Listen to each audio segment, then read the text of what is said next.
네, 기술적 분석입니다. 자, 시장 한번 빠르게 살펴보는 시간 가져보도록 하겠습니다. 자, 보시면 지금 미국 10년물 채권 수익률이 어제 5% 가까이 뛰어 올랐어요. 자, 최근에 어느 정도 완만한 하락세를 보이고 있다가 자, 지금 어제 이런 식으로 튀어오르는 모습이 나왔습니다. 자, 그럼 시장이 어떻게 반응을 하겠어요? 당연히 지지부진하게 움직이다가 소폭 하락하면서 마무리를 했습니다. 자, 제가 그 이틀 전에 찍었던 영상에서도 사실상 이 미국채 수익률이 가장 민감하게 같이 움직일 거라고 말씀을 드렸었어요. 그쵸?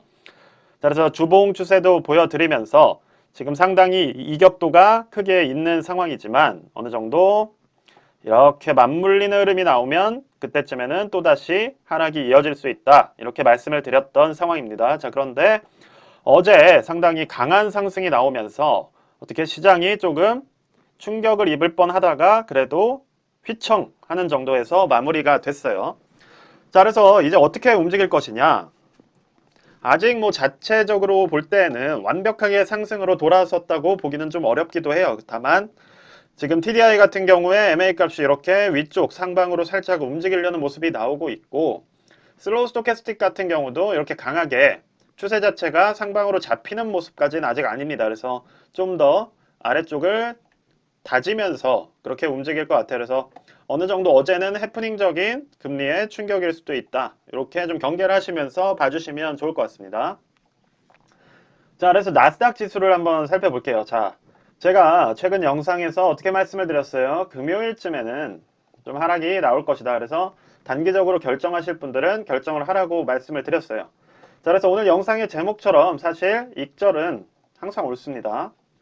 자, 돈을 못 버시는 분들이 익절이 뭐 어쩌고저쩌고 뭐 이렇게 하겠지만 사실은 정말 익절하신 분들은 최고죠. 왜냐? 이득을 보신 거기 때문에 우리는 결국 주식 투자는 돈을 벌기 위해서 한다는 거를 항상 머릿속에 명심을 하셔야 돼요. 자, 우리는 익절을 하기 위해서 주식 투자를 하는 겁니다. 그 익절들을 반복해서 혹은 한 번에 아니면 쌓아서 부자가 되고 싶어서 지금 우리의 소중한 돈으로 투자를 하고 있는 거기 때문에 제가 어느 정도 금요일쯤에는 하락이 나올 수 있다라고 말씀이 드린 상황이었으면 익절을 하시고 싶으셨던 분들은 익절을 해주시면 돼요. 자, 그래서 어느 정도 익절 타이밍이 나왔기 때문에 익절을 하실 분들은 하시면서 다시 또 재진입 가능성을 보셔도 됩니다. 아니면 익절이란 것을 항상 한 번에 다 하실 필요가 없고 조금씩 일정 부분씩 해주셔도 되는 거예요. 이제 어느 정도 상단이라고 생각이 되시면 아직 상승 여력이 남아있긴 합니다. 보시는 것처럼 이렇게 아직은 MACD도 이런 모습이 아니잖아요. 그렇죠? 이런 모습이 아니기 때문에 어느 정도는 상승 여력이 남아있는 상황이어서 여러분께서도 뭐 충분히 좀 더 지켜보셔도 상관이 없는 거예요. 다만 어떠한 뭐 부담이 있잖아요. 사실은 주식은 모으기 위해서 하는 것도 아니고 뭐 수량을 늘리기 위해서 하는 것도 아닙니다. 그리고 뭐 손해를 누적하면서 뭐 줍줍하기 위해서 주식 투자를 하는 것도 아니고 항상 목적은 익절하기 위해서다. 주식 투자라는 이유는 익절을 반복하든 익절을 한 방에 크게 하든 익절을 계속 차곡차곡 쌓아가든 어쨌든 최종에는 이 익절을 통해서 우리가 돈을 벌기 위해서 하는 거다. 그래서 익절은 항상 옳다라는 생각을 가지시고 다만 요런 첫날에 익절을 하시는 버릇이 있다면 부자가 되기는 어렵겠죠. 그렇죠? 다만 추세 어느 정도 막바지 지금 두 달을 이어왔잖아요. 그렇죠? 거의 두 달 동안을 추세가 이어져 왔다면 뭐 익절을 하신다고 뭐 누가 뭐라고 하겠습니까? 그래서 여러분들도 어느 정도 익절에 대해서 생각을 하실 필요가 있고 다만 익절이 나와 익절 매물이 여러분들 뿐만이 아니라 많은 사람들이 똑같은 생각을 하고 있겠죠. 그러면 익절 매물이 쏟아질 수밖에 없고 그렇게 되면 어느 정도 조정이 나오게 되는 겁니다. 그래서 뭐 가만히 여기서 이제 있다가 여기서 이제 비중을 늘리셔도 되는 거고 뭐 아니면 원칙이 없으신 분들은 이렇게 떨어질 때 이게 뭐지? 하면서 중간에 손절을 하는 게 이게 최악인 거죠. 그렇죠? 그래서 이러한 중간에 하면서 손절해버리는 그런 최악의 선택만 경계를 하셔도 사실은 상당히 앞서가는 투자자가 되셨다. 제 채널을 통해서 그렇게 혹시나 도움을 받으셨다면 저는 뭐 그렇게 생각을 합니다. 따라서 다른 시장도 한번 볼게요. 자, S&P 500도 지금 흐름은 비슷합니다. 다만 여기는 좀 더 꺾이는 모습이 살짝 보이고 있죠. 그래서 이런 분들, 이런 부분들을 좀 예민하게 대응을 해주셔야 돼요.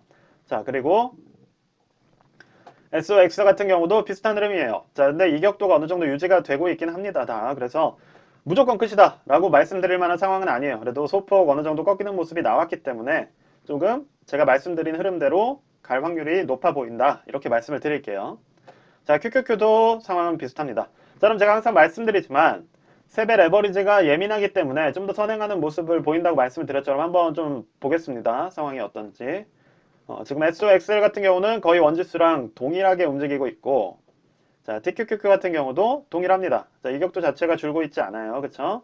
자, FNGU 같은 경우는 살짝 K 값이 꺾이는 모습이 나왔어요. 그래서 어느 정도 이 셋 중에서는 에너지 자체가 하방으로 향할 확률이 그래도 가장 높은 거는 이제 FNGU나 불주 같은 종목이 될 수밖에 없겠죠. 자, 그래서 그런 식으로 지금 상황을 분석을 해주시면 됩니다. 자, 대응법에 대해서는 제가 어차피 이틀 전에 말씀을 드렸기 때문에 시장 자체가 지금 상승세가 완연하게 계속해서 이어져 오고 있어요. 그리고 쉽게 위쪽, 지금 80 넘는 값에서도 꺾여져 내려오지 않고 있습니다. 이 말은 뭐냐면 충분히 더 올라갈 수 있다. 다만 어느 정도 익절은 필요하다. 익절은 항상 옳다.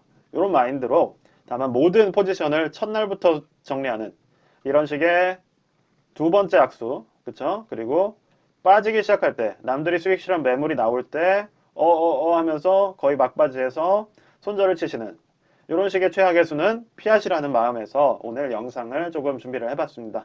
네, 그래서 시장은 제가 말씀드렸듯이 어느 정도 상방, 그러니까 레이스로 치자면 한 이쯤에 단기적으로 와 있다. 단기적으로는 한 이쯤에 와 있다. 그래서 더 간다는 걸 기대하셔도 되고 아니면 이쯤에서 수익 실현을 하셔도 나쁘지 않을 것 같다. 이런 식으로 전망을 드리면서 영상 마무리하도록 하겠습니다. 네, 영상이 도움이 되셨으면 구독과 좋아요 꼭 좀 부탁드립니다. 감사합니다.